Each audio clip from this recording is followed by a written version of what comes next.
My name is Elisa Daniels, and I turned 30 on the night my family handed me an eviction notice for the house I'd rebuilt with my own hands. If you've never had your stomach drop so hard you feel it in your throat, you don't understand how quickly a happy birthday can turn into a funeral for your old life. It started warm, almost beautiful. The living room of my childhood home glowed with golden lamplight and the soft flicker of candles. The air smelled like vanilla frosting, brewed coffee, and the faint lemon cleaner scent my mother used when she wanted everything to look perfect.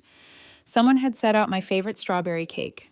2 layers, whipped cream, the kind she used to make when I was a kid, and birthdays didn't come with conditions. I'd spent the last few years renovating this place, stripping paint, sanding floors, saving every paycheck, skipping trips, skipping nights out, telling myself it would be worth it because home was the one thing no one could take from me. I was still smiling when my mother pressed a large, fancy envelope into my hands. "Open it, sweetheart," she urged, eyes shining too brightly. "We're all so excited." Her smile was careful, tight at the corners. My father stood behind her with his hands folded like he was waiting for a verdict.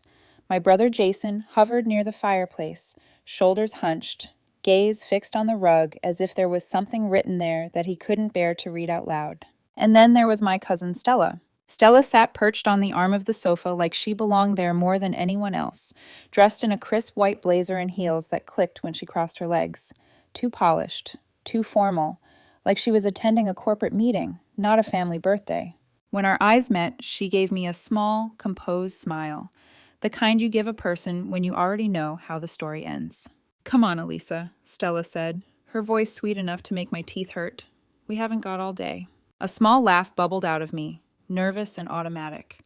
The whole room seemed to lean forward as I tugged the silver ribbon loose and slid my finger under the envelope flap. The paper inside was thicker than a card, crisp, heavy stock. Official. My eyes skimmed the first line, then stopped. Then my brain refused to translate what it was seeing, as if denial could change ink into something harmless. Notice of eviction. It was printed in bold letters that didn't care about birthdays. I heard the room go quiet, but it was like sound had moved far away, like I'd been shoved underwater. "What is this?" My voice came out thin. My mother's face crumpled instantly, like the expression had been waiting behind a mask. "Honey." I stood up so fast the coffee table rattled. Cake plates clinked. Someone's fork scraped porcelain. "Mom," I said louder now, "what is this?" My father didn't look at me. "Sweetheart," my mother whispered, stepping toward me with both hands out, pleading. "We've been trying to find the right time to tell you." "Tell me what?" I shook the paper, the crisp edges trembling. "That you're kicking me out of my own house on my birthday?" Stella cleared her throat, a sound designed to bring order to chaos. "Elisa, let's be reasonable," she said, rising smoothly to her feet. "The house was never officially yours. The deed is still in your parents' names. They've decided it's time for a change." "A change?" I turned to her so sharply my vision blurred. "What do you know about this?" Stella placed one hand lightly on her hip, calm as a news anchor. "I'm just helping your family make a smart financial decision. The market's hot right now."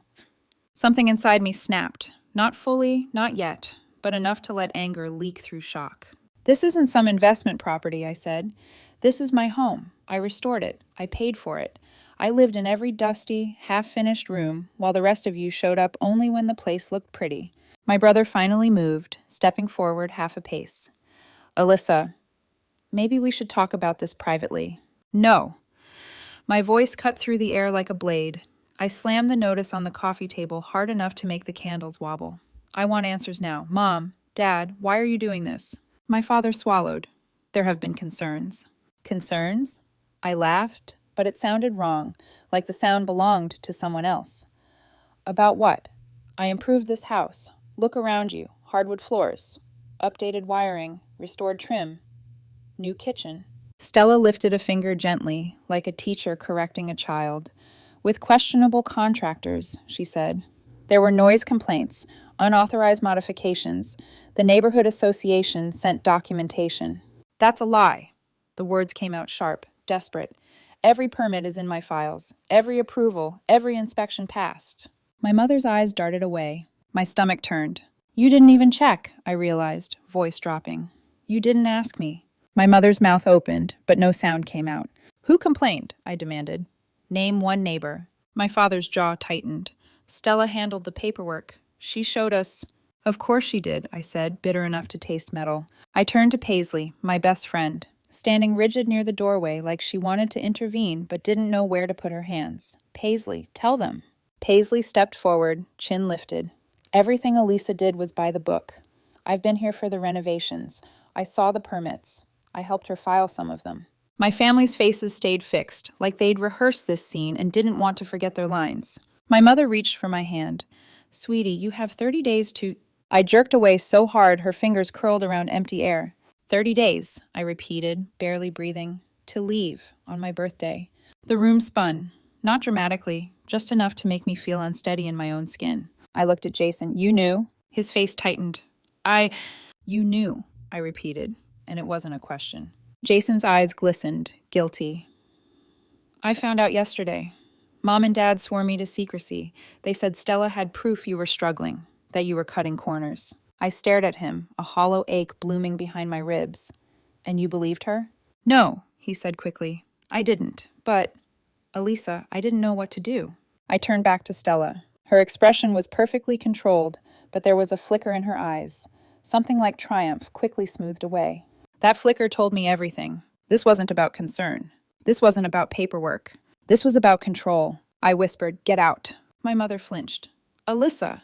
"Everyone," I said louder, the word shaking. "Get out, now." They hesitated, looking at each other as if waiting for someone, Stella, to decide what to do. And then they filed out. My parents first. My father moving like he'd aged 10 years in 10 minutes. Jason last, pausing in the doorway like he wanted to say something, like he wanted to apologize, but he didn't. Stella lingered, smiling faintly. "This doesn't have to be hard," she said. I looked at her blazer, her polished hair, the way she stood like she owned the air in my house. And suddenly I wasn't trembling anymore. "You dressed up for this," I said softly. Her smile tightened. "Don't be dramatic." I stepped closer until we were only a few feet apart. "You planned this." For a split second, her calm slipped, just a crack. Then it sealed again. She turned and walked out, heels clicking like punctuation at the end of a sentence. The door shut. Silence rushed in, thick and suffocating. I sank onto the couch, staring at the eviction notice like it was a living thing. The crisp paper looked harmless, but my hands were shaking like it had bitten me. Paisley sat beside me and slid an arm around my shoulders. "This isn't over," she murmured. "Something's wrong here." I wiped my cheek with the back of my hand and felt heat. Anger, not tears. "You're right," I said, voice low. "Stella's behind this. She always has been." I stared at the walls I'd painted, the trim I'd restored, the floors I'd brought back to life. And I made myself a promise so sharp it felt like a vow carved into bone. This house isn't leaving my life. Not for Stella. Not for anyone. I didn't sleep that night. I lay on the couch, staring at the ceiling fan as it cut slow circles through the dark, my mind replaying every moment of the evening with cruel precision. My mother's hesitation, my father's silence, Jason's guilt, Stella's perfectly timed calm. Most of all, that flicker in her eyes. By morning, the shock had burned off, leaving something colder and far more dangerous in its place. Resolve. Sunlight spilled through the kitchen window, illuminating the counter where I'd spread out my renovation folders like a paper shield, permits, receipts, inspection approvals, every late night, every sacrifice, neatly documented. Proof of a life I had built responsibly, meticulously. My phone buzzed again. 17 missed calls from my mother. 6 from Jason. None from Stella. "Eat something," Paisley said gently, sliding a plate of toast toward me. She'd stayed the night, sleeping on the couch like we were back in college, when heartbreaks were smaller and problems felt survivable. "I can't," I muttered, staring at my phone. "I need answers." I hit call on my mother's name before I could second-guess myself. She picked up on the first ring. "Alyssa, thank God. We've been so worried." "Stop," I said. "I want to know exactly what Stella told you." A pause, then a sigh, heavy enough to carry guilt through the speaker. "It wasn't just what she said," my mother admitted. "She showed us documentation. Complaints from the neighborhood association. Notices about unauthorized work." "That's impossible," I snapped. "I have every permit, every approval. Who complained?" "Well, I don't have the actual complaints in front of me," she said slowly. "Stella handled all that." "Of course she did." "Did you verify any of it?" I asked quietly. "Did you ask me, even once?" Silence stretched between us. "Mom," I said, my voice tightening, "did you?" She said you'd deny everything, my mother finally whispered. She said you were struggling financially, that you'd been cutting corners. Paisley let out a sharp breath beside me. I want copies, I said. Every document, every complaint, everything she showed you. Alyssa. That house is my life. I cut in. I'm not leaving without a fight. I hung up before she could respond. Paisley squeezed my shoulder. That's my girl. I opened my laptop. Now we prove she's lying. Before I could type another word, my phone buzzed with a text. Jason, meet me at Carlos Cafe. Please, I need to tell you something. 20 minutes later, I slid into the booth across from my brother. He looked like he hadn't slept either, dark circles under his eyes, coffee untouched in front of him. You knew, I said without preamble. You knew before my birthday. Jason nodded. Yesterday morning. Mom and Dad swore me to secrecy, said Stella had proof you were in trouble. And you believed her? I asked. No, he said immediately. Something felt off, and then I overheard something. I leaned forward. What? Last week, he said, lowering his voice, I heard Stella on the phone, talking about property values, development opportunities. My stomach dropped. Development? I whispered. Jason nodded. Her fiancé's family, his company owns that luxury condo complex downtown. The pieces clicked together so fast it almost made me dizzy. My street was one of the last historic pockets in the area. My house sat on the largest lot. She wants to sell it, I said slowly, to developers. That's what I think, Jason said. And there's more. I did some digging. Stella's been attending city planning meetings. My phone buzzed again. An email from my mother, attachments included. I opened them, scanning quickly. My pulse spiked. These documents, I turned my laptop toward Jason. The letterhead is wrong. The permit numbers don't match my records. Jason's eyes widened. She forged them. I snapped the laptop shut. I need to show Mom and Dad. Wait, Jason said, grabbing my wrist. Stella's wedding is in 2 weeks. Everyone will be there. Family, investors, business partners. I froze. If you expose her there, he continued, she can't spin it. She can't hide. 2 weeks. 2 weeks to gather proof. 2 weeks to dismantle a lie she'd spent months building. I'm in, Jason said firmly. Whatever you need. Walking home, I called Paisley. Remember your friend who works at the city planning office? There was a pause. Then, I'll call her.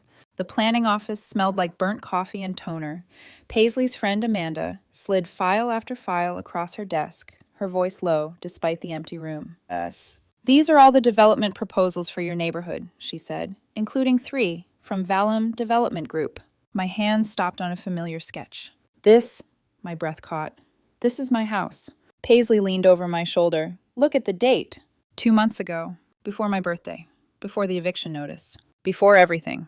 They planned this, I said, anger coiling tight, before any of this started. Amanda hesitated. There's something else. She pointed to the signatures at the bottom of the page. My parents' names, authorizing a preliminary survey. My chest constricted. They didn't even know. And look here, Paisley added softly, pointing to the notary stamp. The name punched the air out of my lungs. Marcus Hale, Stella's father. Footsteps echoed in the hallway. Amanda quickly gathered the files. I'll email you copies tonight, she whispered. We barely made it out before someone entered. In the parking lot, I leaned against my car, breathing hard. We need to talk to her fiancé, Paisley said. Maybe he doesn't know. He knows, I said. His company filed these. My phone rang. Jason, you need to get to Mom and Dad's now. What's wrong? Stella's here, with a contractor, talking like they already own the place. I was already in the driver's seat. 15 minutes later, I burst through my parents' front door. The whole street will benefit from modernization, Stella was saying smoothly. Property values will soar. Over my dead body, I said. They all jumped. Stella recovered first, smiling like this was all a misunderstanding. Elisa, we're just discussing the neighborhood's future. You mean your future, I snapped, slamming the development proposals onto the table. Your fiancé's future. My mother's face drained of color. What is this? Show them, I demanded. Show them the real reason you want my house. The contractor cleared his throat. I should go. Stay, Stella said sharply. You forged documents, I said. You lied. You manipulated my parents. That's enough, my father shouted. Stella's been helping us. I held up my phone as Amanda's email came through. Want proof? I asked. For the first time, Stella's composure cracked. You have no idea who you're dealing with, she hissed. No, I said softly. You don't. I turned to my parents. Check your email. Everything's there. Stella was already heading for the door. This isn't over, she said coldly. I watched her leave, surrounded by evidence of her lies. Phase 1 was done, and something told me she was about to get desperate. Stella didn't call after she stormed out of my parents' house. That alone told me everything. People like her never stayed silent unless they were planning something louder. By nightfall, my phone buzzed with an unknown number. Back off now, or you'll regret it. Some things are worth more than a house. Paisley read it over my shoulder. That's a threat. No, I said, saving the message and forwarding it to my lawyer. That's panic. The next morning, panic escalated into something far more real. I woke to the sound of glass exploding. For a split second, I thought it was a dream, some leftover echo from the night before, but then cold air rushed into the house and I was on my feet, heart hammering, racing down the stairs. The front window was shattered. A brick lay in the middle of my living room, surrounded by glittering shards. Wrapped around it was a piece of paper. Final warning. My hands shook as I dialed the police. By the time they arrived, Paisley and Jason were already there, standing guard like they could physically shield me from whatever Stella was becoming. This has gone too far, Jason muttered, crouching to examine the brick. You need to be careful, Elisa. I'm not backing down now, I said. The officer took notes with bored efficiency. Without proof of who did this, there's not much we can do. File a report. Consider a restraining order. After they left, Paisley helped me board up the window. At least we have more evidence, she said. And Leah. Leah, Stella's future sister-in-law. Finding her had been easier than expected. She'd been sitting across from her brother, Stella's fiancé, at a downtown cafe, watching me with sharp, suspicious eyes as I laid out the development proposals. You're planning to demolish the entire street, Leah had said, voice tight with disgust. Replace it with condos. It's business, her brother had argued. It's theft, she'd snapped. That was the moment she chose a side. Now her emails sat open on my laptop. 6 months of internal discussions, timelines, pressure tactics. Explicit conversations about manipulating my parents into forcing the sale. Plans to fast-track approvals right after the wedding. It was devastating and dangerous. My phone buzzed again. Jason, Mom and Dad want to talk. They've seen everything. I met them that afternoon. My mother's eyes were red, her voice hoarse. We were fools, she said. She knew exactly how to scare us. She's been doing it for years, I replied quietly. This time, it just involved my house. My father nodded grimly. We talked to the neighbors. No one complained. They all said you improved the street. My phone buzzed mid-conversation. Leah. Emergency. Meet me at Riverside Park. Now. She was pacing when I arrived, face pale. Stella knows I helped you, she said. She's threatening to expose something from my past to Valim's board. What kind of something? I asked. A mistake, Leah whispered. One I already paid for, but she's framing it as fraud. Paisley crossed her arms. She's blackmailing you. Leah's voice shook. They're moving up the timeline, closing the deal right after the wedding. Demolition crews are already lined up. The air went cold. The rehearsal dinner, I said slowly. All the investors will be there. Leah nodded. That's when they'll finalize everything. My phone buzzed again, another unknown number. Hope you enjoyed the brick. Next time it won't be your window. Paisley inhaled sharply. She's spiraling. Good, I said. Desperate people make mistakes. That night, I came home to something worse than broken glass. Every room had been photographed. Bright red X's marked walls, fixtures, floors, everything I'd restored. They're documenting what they plan to destroy, Jason said quietly. Paisley picked up a business card left on the counter. The demolition company belonged to Stella's uncle. My phone buzzed again. Leah, she's changed the seating. You're not invited to the private meeting after the rehearsal dinner. I smiled grimly. Doesn't matter, I typed back. We'll do it during the main event. More witnesses. I spent the next day in my lawyer's office, surrounded by stacks of evidence.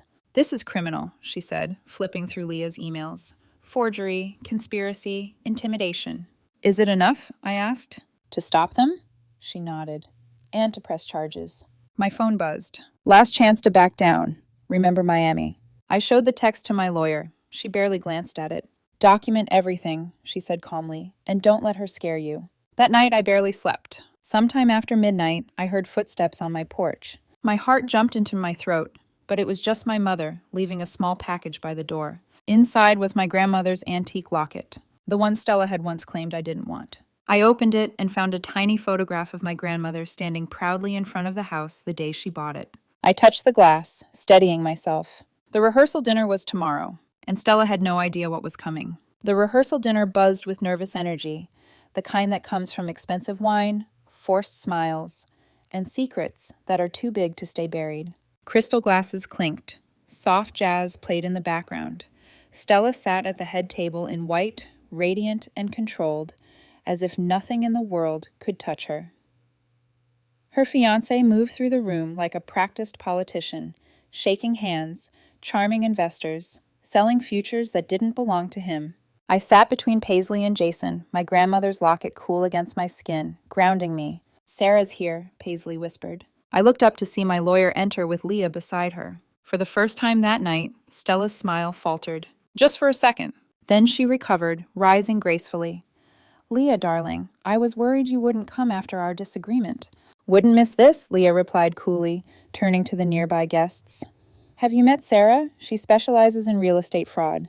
The room shifted. Stella's fiancé appeared at her side, fingers tightening around her arm. "Perhaps we should begin the toasts," he suggested quickly. "Wonderful idea," I said, standing before anyone could stop me. Stella's eyes locked onto mine. "That's not on the program."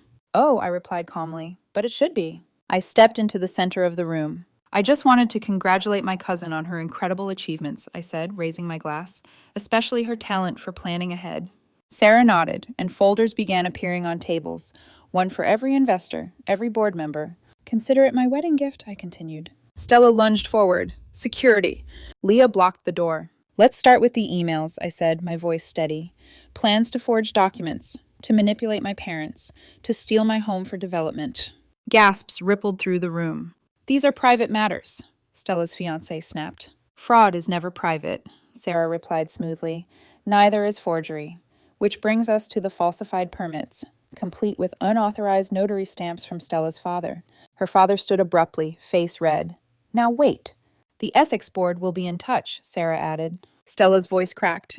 "You're ruining everything." "Like you tried to ruin my life?" I asked quietly. "The threats, the brick through my window, the break-in." Jason passed copies down the table. Investors stood. Whispers turned into heated murmurs. Stella's fiancé stared at the documents, color draining from his face. "You said her family agreed to sell." "They did," Stella insisted. "It was business." I played the security footage Leah had given me, Stella's voice filling the room. "After the rehearsal dinner, it won't matter anymore." Silence fell. "The demolition crew was scheduled for midnight," Stella's father admitted. My voice broke. "You were going to destroy my home while everyone celebrated you." Chaos erupted. Investors stormed out. Phones rang. Board members argued.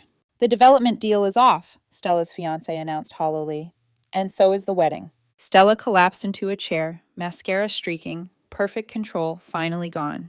"You think you've won?" she sobbed. I touched my locket. "You did this to yourself." Police arrived. Statements were taken. Stella was escorted out, screaming my name as if it were a curse. My father wrapped his arms around me. "The house is yours," he whispered. "It always was." I didn't smile. I just breathed. Justice had walked into the room, and it hadn't asked permission. The morning after the rehearsal dinner, sunlight streamed through the boarded-up front window like nothing had happened, like no one had tried to tear my life apart. I sat on the porch steps with a mug of coffee growing cold in my hands, staring at the house the way you look at someone you almost lost.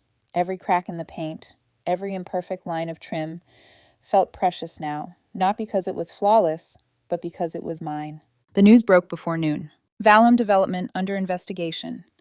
Local woman charged with fraud and conspiracy. My phone buzzed nonstop. Leah called first. "The board removed my brother this morning," she said quietly. "They asked me to step in as interim CEO." I let out a breath I hadn't realized I'd been holding. "I'm proud of you." "Don't be," she replied. "I should have seen this sooner." "Seeing it now counts," I said, and I meant it. A car pulled into the driveway. My parents. My mother stepped out, holding a large cardboard box, her hands trembling slightly. My father followed, with old photo albums tucked under his arm like something fragile.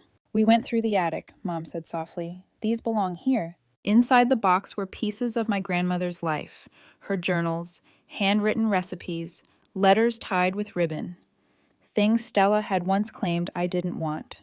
Things my parents had believed her about. Dad opened an album and pointed to a faded photograph. "That's your grandmother the day she bought this house. She said it was the proudest day of her life, until you were born." My throat tightened. "She always wanted you to have it," Mom whispered. "We just forgot how to listen." A police cruiser rolled up across the street. Officer Martinez approached, holding a folder. We recovered some items from Stella's office check, he said. Things taken from your house. Also, she's agreed to a plea deal. Full confession. I nodded. I'll testify. He paused, then added, You did the right thing. After he left, Jason's truck pulled up, surprisingly with Stella's ex-fiancé in the passenger seat. Before I could speak, Jason raised a hand. Hear me out. They unloaded paint cans and lumber. I owe you, the man said quietly. We all do. Let me help fix what we almost destroyed. I studied him for a long moment, then nodded toward the back porch. Start there. The railing's loose. The day unfolded like a long exhale. Paisley organized a neighborhood potluck on the lawn. Neighbors brought food, stories, laughter. Mrs. Rodriguez from next door pressed empanadas into my hands and said, Your grandmother loved these. This house was always full of people. As evening settled in, jasmine scented the air, my grandmother's favorite, still blooming stubbornly along the fence. My parents stood beside me as Jason laughed with neighbors. Leah stopped by briefly, carrying documents outlining Valum's new commitment to historic preservation funding. Karma works fast, Paisley murmured. I looked around, at the house, the people, the life filling the space Stella had only ever seen as leverage. This house wasn't just walls and windows. It was memory. It was choice. It was boundaries earned the hard way. Paisley nudged me. Your birthday's coming up again. I laughed. No surprises. But maybe, she said smiling, a housewarming. I raised my glass as the sun dipped low. To fresh starts, I said, and to coming home. The voices around me echoed the toast, and for the first time since that envelope touched my hands, I felt something settle deep in my chest. Not victory, not revenge. Peace. The house stayed, and so did I.